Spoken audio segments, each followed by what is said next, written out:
Voilà, donc j'ai été demandée de vous parler de la place de la pression artérielle invasive dans le monitorage des états de choc. Et on va essayer progressivement de voir un peu comment on peut utiliser la pression artérielle au lit du malade avec plusieurs informations qui peuvent être très intéressantes et avec un apport très important pour la prise en charge, le diagnostic et le suivi de l'évolution de ces patients. Voilà mes liens d'intérêt.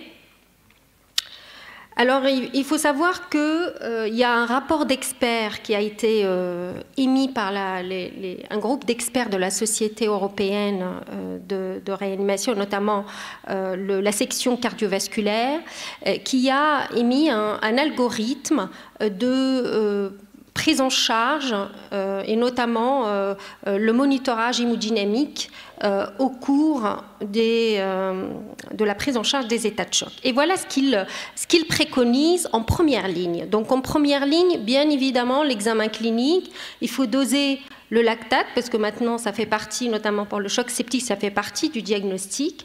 Il faut rapidement faire une échographie cardiaque, il faut mettre un cathéter veineux central et un cathéter artériel, et donc c'est une mesure de première ligne lors de la prise en charge des états de choc, et je vais essayer de vous expliquer pourquoi et comment on peut utiliser cette pression artérielle invasive au lit du malade.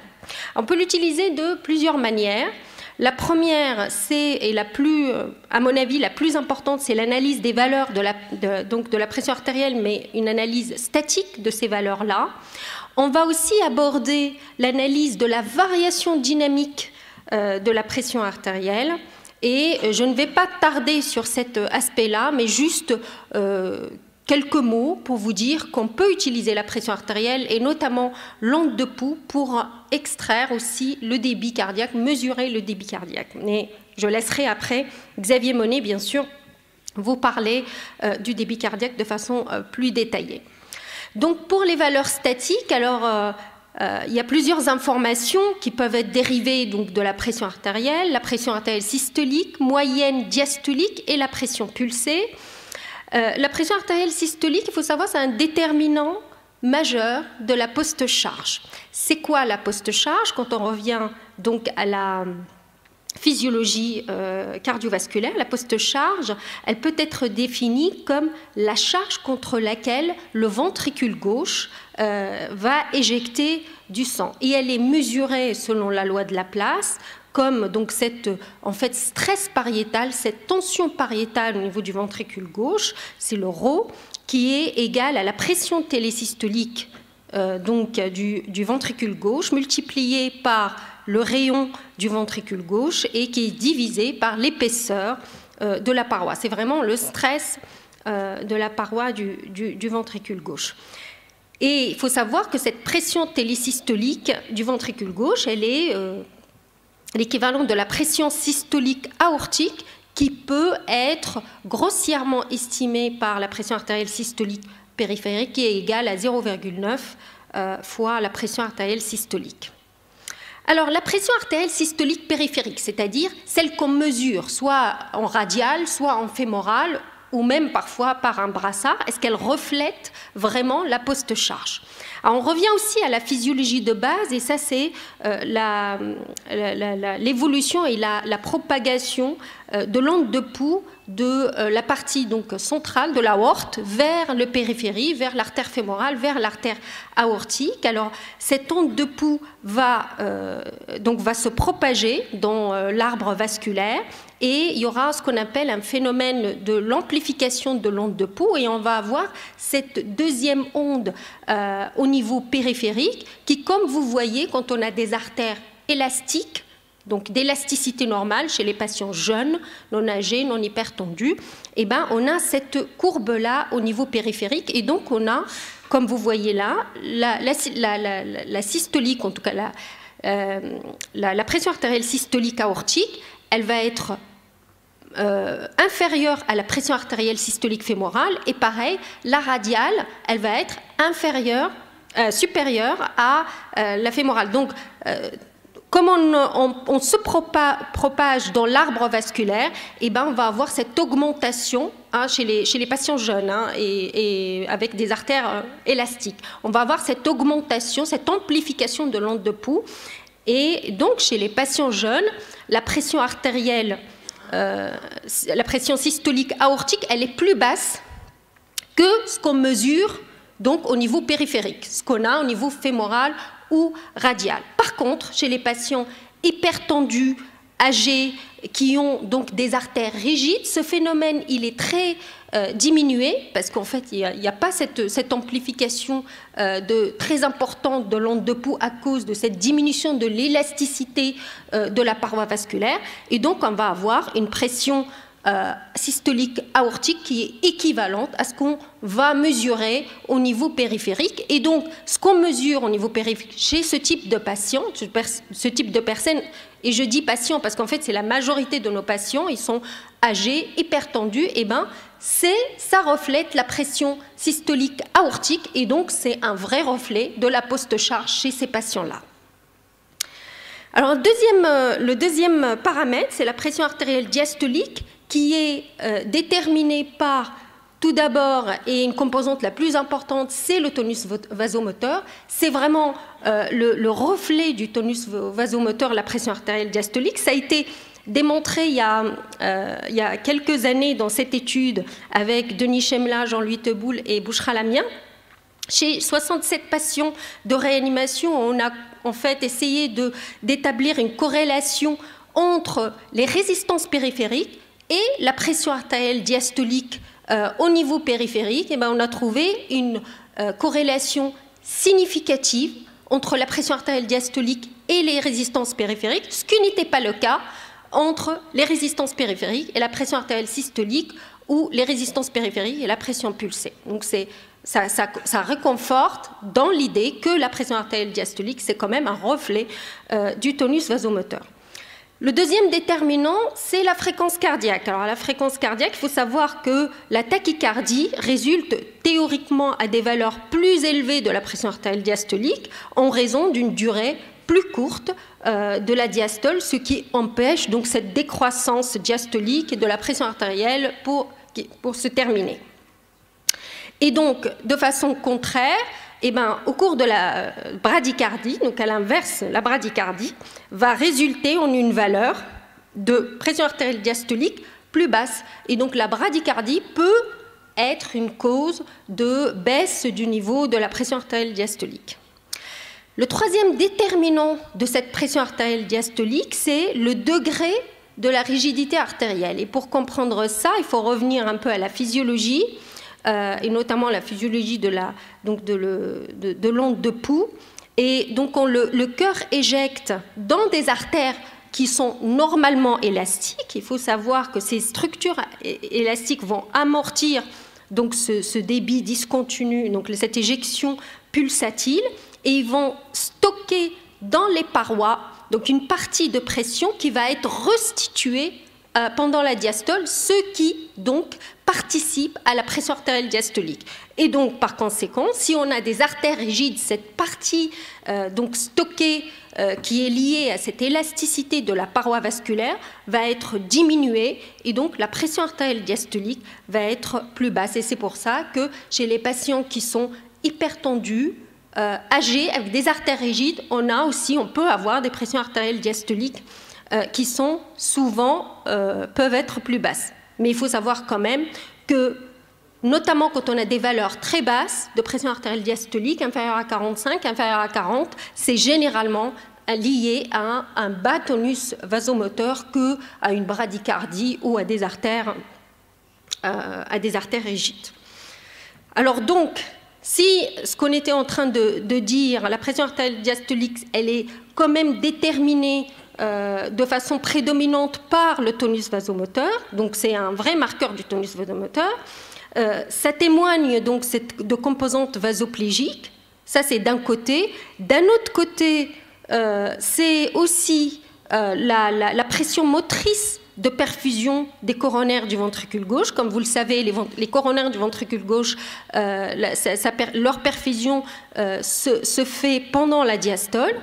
Donc ces deux versants-là font dire que pour le choc septique, la pression artérielle diastolique, elle peut être très intéressante parce qu'elle peut être un trigger d'introduire des thérapeutiques, notamment les vasopresseurs, pour contrer cette composante vasoplégique. Et c'est ce qu'on a un peu étayé comme exemple dans ce papier qu'on a coécrit avec Jean-Luc Teboul dans Journal of Critical Care, et on donne en fait deux exemples avec une situation A et une situation B d'un patient coronarien hypertendu qui arrive, tachycarde, probablement septique, avec donc la même pression artérielle moyenne dans les deux situations. Et ben, en fonction de la pression artérielle diastolique, on n'aura pas la même attitude, puisque dans la situation A où la pression artérielle diastolique, elle est moins basse, et ben, on n'a pas besoin de mettre de la noradrénaline, donc c'est probablement pas la cause de cet état de choc. Il faut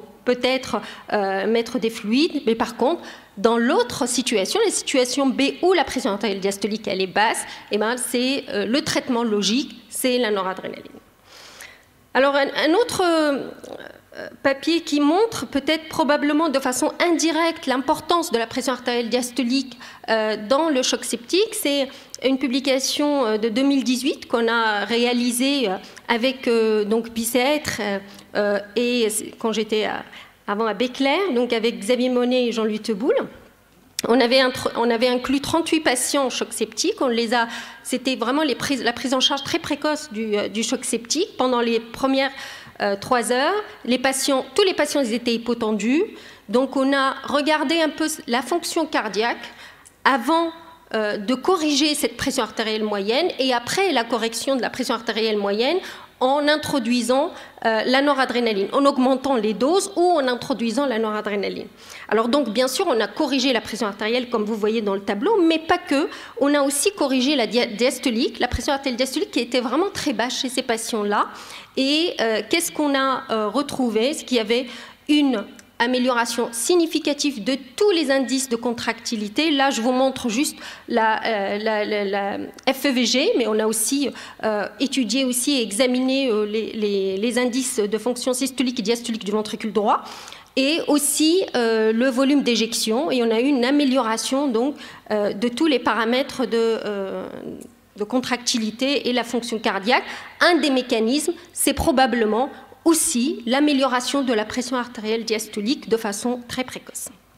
Alors, troisième composante, c'est la pression artérielle moyenne. Alors, la pression artérielle moyenne, c'est la pression de perfusion des organes, dans la majorité des organes, et c'est, comme vous le savez, c'est la cible thérapeutique pour la ressuscitation des états de choc, et notamment le choc septique. Et comme vous le savez, ça c'est en fait une courbe qui vient de la physiologie cardiovasculaire. Donc c'est l'autorégulation du débit sanguin au niveau d'un organe qui est avec donc comme vous voyez cette relation qui va avec 3 phases et une phase de plateau normalement. Donc dans l'état normal, et ben même si on augmente la pression, on varie la pression artérielle moyenne, et ben la perfusion, le débit sanguin d'organes reste stable jusqu'à une certaine valeur critique à partir de laquelle le débit sanguin des organes va diminuer, et c'est la valeur critique au-dessous de laquelle il ne faut pas laisser les patients trop longtemps parce que c'est là où on risque d'avoir de l'hypoxie tissulaire.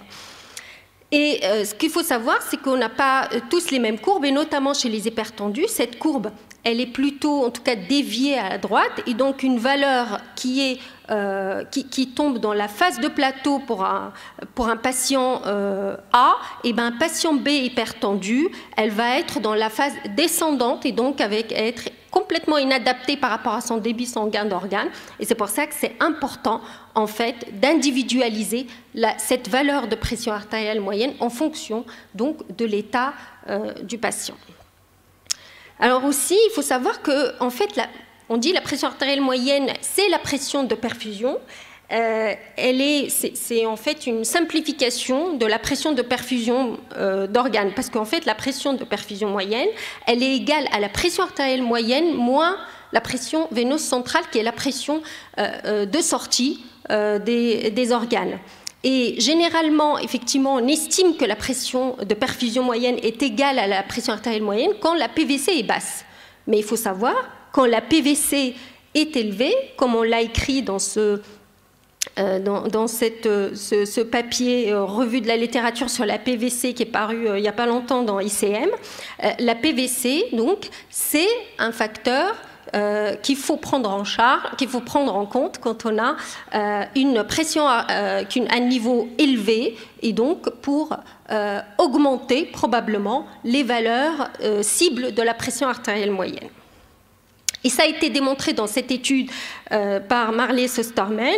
C'est une analyse rétrospective de patients admis en réanimation, plus que de 2000 patients, mais en fait ils ont inclus les 790 qui ont développé une insuffisance respiratoire aiguë. Et ils ont donc identifié un peu les facteurs prédictifs de cette aggravation de cette fonction rénale. Ils ont trouvé que la pression de perfusion moyenne, donc, et pas la pression artérielle moyenne chez ces patients-là, qui était un facteur indépendant de la progression vers une insuffisance rénale. Et ils ont même donné un cut-off, donc une valeur seuil qui est à 60 mm de mercure. Donc, l'importance d'individualiser cette valeur de pression artérielle moyenne au lit du malade. Alors, il faut savoir aussi que la quatrième composante de la pression artérielle, c'est la pression pulsée. La pression pulsée, c'est la différence entre la pression artérielle systolique et la pression artérielle diastolique. Elle est estimée, on va dire, par cette équation qui a été publiée par Denis Chemla dans l'American Journal of Physiology dans les années 90, où, donc, selon cette équation, la pression pulsée peut être un reflet en fait, du volume d'éjection systolique, mais à condition que la rigidité aortique soit constante, ce qui n'est pas bien évidemment tout le temps le cas. Puisque, effectivement, si on donne un médicament qui va agir sur la compliance aortique, sur la rigidité aortique, cette équation n'est plus valable. Alors, il faut savoir, pour une rigidité donc, aortique donnée, on a une variation de la pression pulsée aortique qui devrait refléter aussi la variation du volume d'éjection systolique. Donc, c'est utile pour probablement suivre un peu les effets des thérapeutiques. Mais ça, je vous parle de la pression pulsée aortique, mais est-ce que la variation de la pression pulsée périphérique reflète aussi la variation du volume d'éjection systolique? On a fait cette étude il y a quelques années avec Xavier Monet et Jean-Luc Teboul.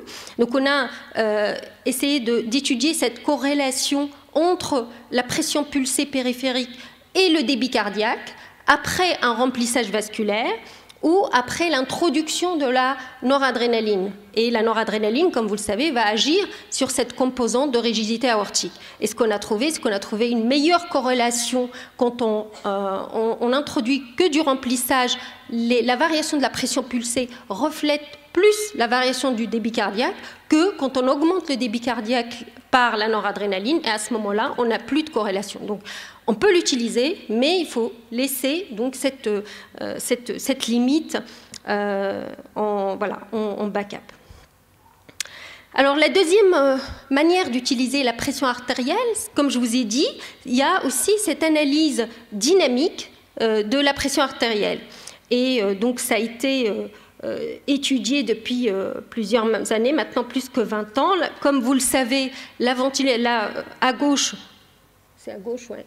À gauche, je vous montre la courbe de la précharge dépendance en variant la précharge, par exemple, par la ventilation mécanique, puisque la ventilation mécanique peut induire une variation cyclique de la précharge et du volume d'éjection systolique. En cas de précharge dépendance des deux ventricules, on peut avoir donc une variation du volume d'éjection systolique. Donc avec une valeur constante de la compliance aortique, la pression pulsée peut refléter cette variation du volume d'éjection systolique. Et donc chez les patients qui sont répondeurs et qui se retrouvent dans la courbe, la partie ascendante de la courbe de Frank Starling, la variation de la pression pulsée reflète, quand elle est très élevée, reflète cet état de précharge dépendance, indique cet état de précharge dépendance, alors que donc les patients qui se trouvent dans la partie plutôt plate de la courbe de Frank-Starling, avec une variation qui est quasi faible ou inexistante. Et donc, ça reflète la précharge indépendance ou les patients qui ne sont pas précharge dépendants. Alors, bien sûr, la pression pulsée donc, a été étudiée et validée par ce papier des années 2000 avec Jean-Louis Teboulet et Frédéric Michard. Et un cut-off de 13% a été à ce moment-là déterminé. Ça a été aussi confirmé par d'autres études derrière. Ce qu'il faut savoir que malheureusement, ce paramètre, il y a plusieurs aussi limites à son utilisation, notamment le volume courant bas, l'arythmie et la ventilation spontanée. Alors récemment, pour le volume courant bas, faut savoir qu'il y a eu un petit test qui a été proposé conjointement avec l'équipe de Bombay, donc indienne, et l'équipe de Kremlin-Bicêtre, avec Jean-Louis Teboulet et Xavier Monet, où ils ont proposé, donc, pour essayer d'améliorer la prédiction du delta PP chez les patients qui sont en bas volume courant, d'augmenter de façon transitoire le volume courant de 2 ml/kg. Donc, ils sont passés de 6 à 8 ml/kg chez des patients qui sont ventilés avec bas volume courant, et ils ont regardé la variation du delta PP, donc la variation de la pression pulsée chez ces patients-là, et ce qu'ils ont trouvé que, alors, le delta PP de base, ça prédit, mais c'est pas terrible, comme vous voyez sur la courbe ROC, mais après ce test-là, la variation du delta PP prédit mieux la précharge dépendance chez ces patients, avec donc un cut-off de 3,5 et, comme vous voyez, une courbe ROC, une sensibilité et une spécificité qui est excellente. Et donc, c'est un intérêt de l'utilisation supplémentaire de la pression artérielle invasive au lit du malade, et même d'améliorer la sensibilité du delta PP chez les patients qui sont ventilés avec un bas volume courant. C'est vrai que c'est une limite pour l'utilisation du delta PP. Et récemment, dans une étude, on a essayé de tester chez des patients qui sont ventilés mécaniquement, mais avec donc des cycles de ventilation spontanée. On a essayé de faire d'abord un lever de jambe passif pour voir la variation de delta volume courant pendant 1 minute de 2 ml/kg et voir aussi la variation du delta PP chez ces patients-là. Ce qu'on a trouvé, c'est que delta PP de base chez ces patients-là, ça ne marche pas parce que l'air sous la courbe, elle est 0,56.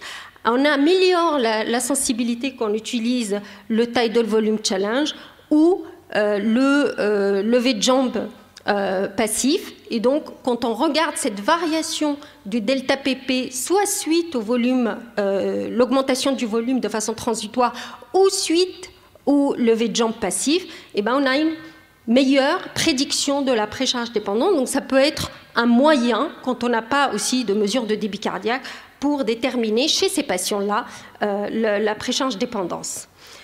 Et plus récemment, et là vient de sortir il y a 4 jours, une étude aussi chez des patients, alors cette fois-ci, qui sont ventilés soit en aide, soit en VS. Et donc, ce n'est pas des malades en ventilation mécanique, des cycles spontanés.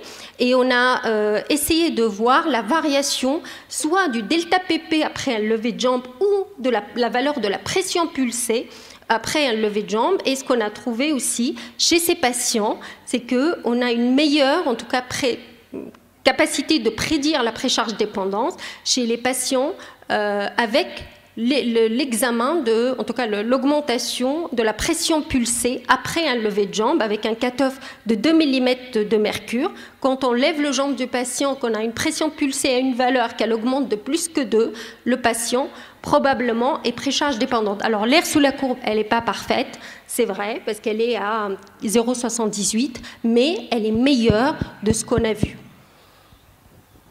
Et un dernier... En fait, il va être fait par Xavier Monet, mais qu'on peut utiliser l'onde de pouls pour monitorer le débit cardiaque. Et donc, je finis juste la conclusion pour vous dire que, effectivement, la pression artérielle, c'est un vrai outil de monitorage. On peut utiliser toutes les composantes statiques, comme je vous ai montré, la pression artérielle systolique comme post-charge, la PAD comme trigger, la PAM comme cible thérapeutique et la pression pulsée comme un substitut du volume d'éjection systolique. La variabilité de la pression pulsée sous ventilation mécanique peut être utilisée aussi comme un précharge, comme un indicateur de précharge dépendance, et les variations de delta pp des tests dynamiques peuvent aider si le delta pp est non interprétable. Et donc, l'onde de pouls aussi, on peut l'utiliser par l'analyse en temps réel de l'onde de pouls qui permet de mesurer et de monitorer le débit cardiaque au lit du malade. Et je vous remercie énormément. Shukran. Merci beaucoup, Olfa, pour cette excellente mise au point sur l'intérêt de la pression artérielle, aussi bien systolique, diastolique, moyenne, la pression de perfusion, la pression pulsée.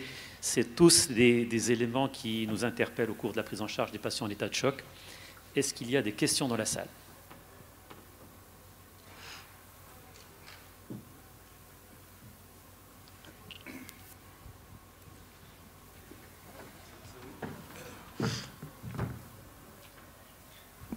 Est-ce qu'il n'y a pas d'indices de contractilité qui ont été créés à partir de la pente de montée de la pression artérielle?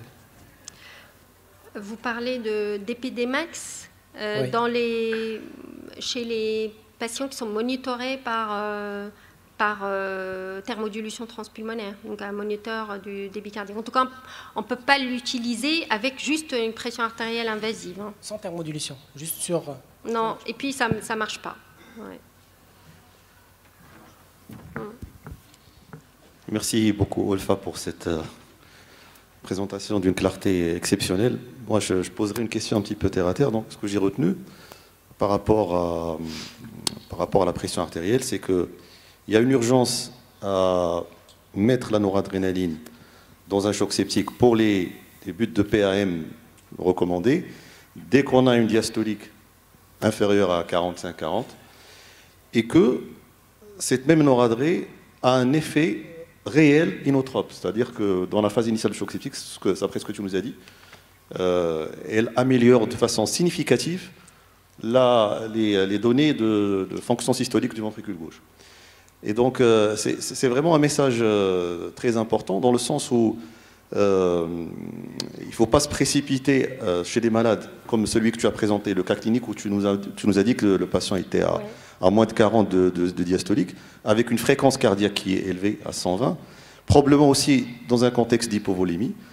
Et chez ces malades-là, il faut vraiment donner la priorité à les vasoconstricter, à corriger la volémie, avant d'aller se jeter sur un inotrope de type dobutamine qui risquerait à la fois d'aggraver la baisse des résistances vasculaires systémiques, mais aussi d'aggraver encore la tachycardie. Je ne sais pas ce que tu en penses de tout ça. Ben c'est exactement ça, hein, Jawad, parce que effectivement, ces patients-là, quand ils sont très hypotendus, et ce que j'ai montré dans l'étude qu'on a examiné, effectivement, les indices de contractilité, la majorité des patients, ils sont, en tout cas qu'on voit, et je pense que vous voyez aussi, c'est des malades qui sont hypertendus, avec des facteurs cardiovasculaires et coronariens.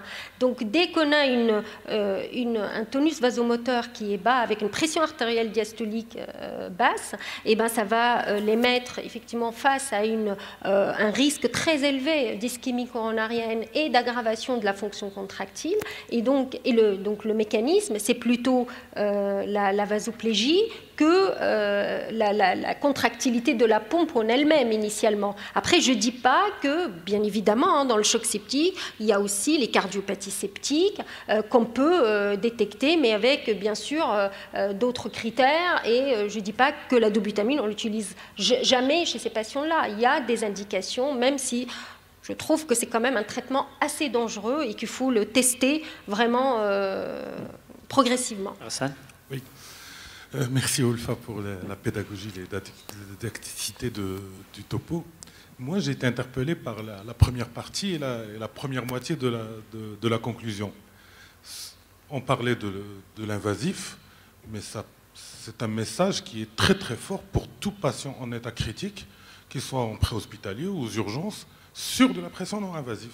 Et donc ces éléments-là, ils doivent être notés, moi, pour pouvoir, sur de la pression artérielle non invasive, si une PAD est très basse, ben, on doit commencer les vasopresseurs rapidement, le remplissage, etc. Alors, oui, ça c'est vrai.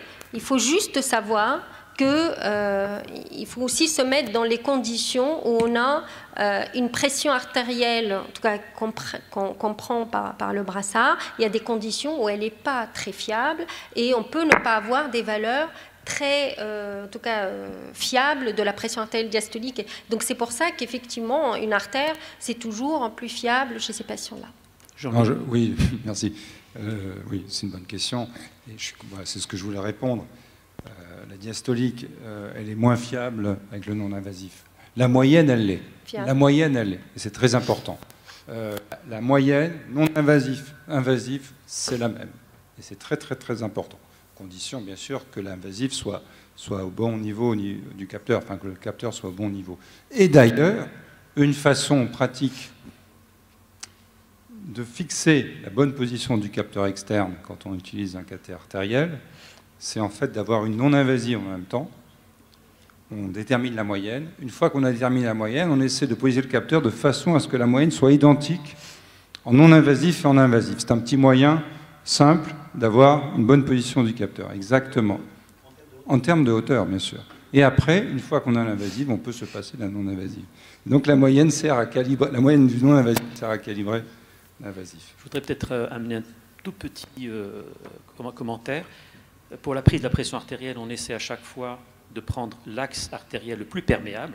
Il faut toujours se méfier des sténoses sous-clavières qui peuvent être unilatérales et qui peuvent fausser la prise de la tension artérielle. Donc généralement, on va aller chercher le bras qui est le plus perméable, où il y a l'onde pulsatile qui est la plus élevée. Donc ça, c'est quand même une petite précaution avant la pose de la ligne artérielle invasive. La deuxième chose, quand on a une diastolique basse, il faut toujours poser le stéthoscope sur le foyer aortique et éliminer. C'est le cardiologue qui parle. Fuite aortique, parce que les fuites aortiques, ça vous baisse la pression artérielle diastolique et donc ça peut vous fausser les mesures.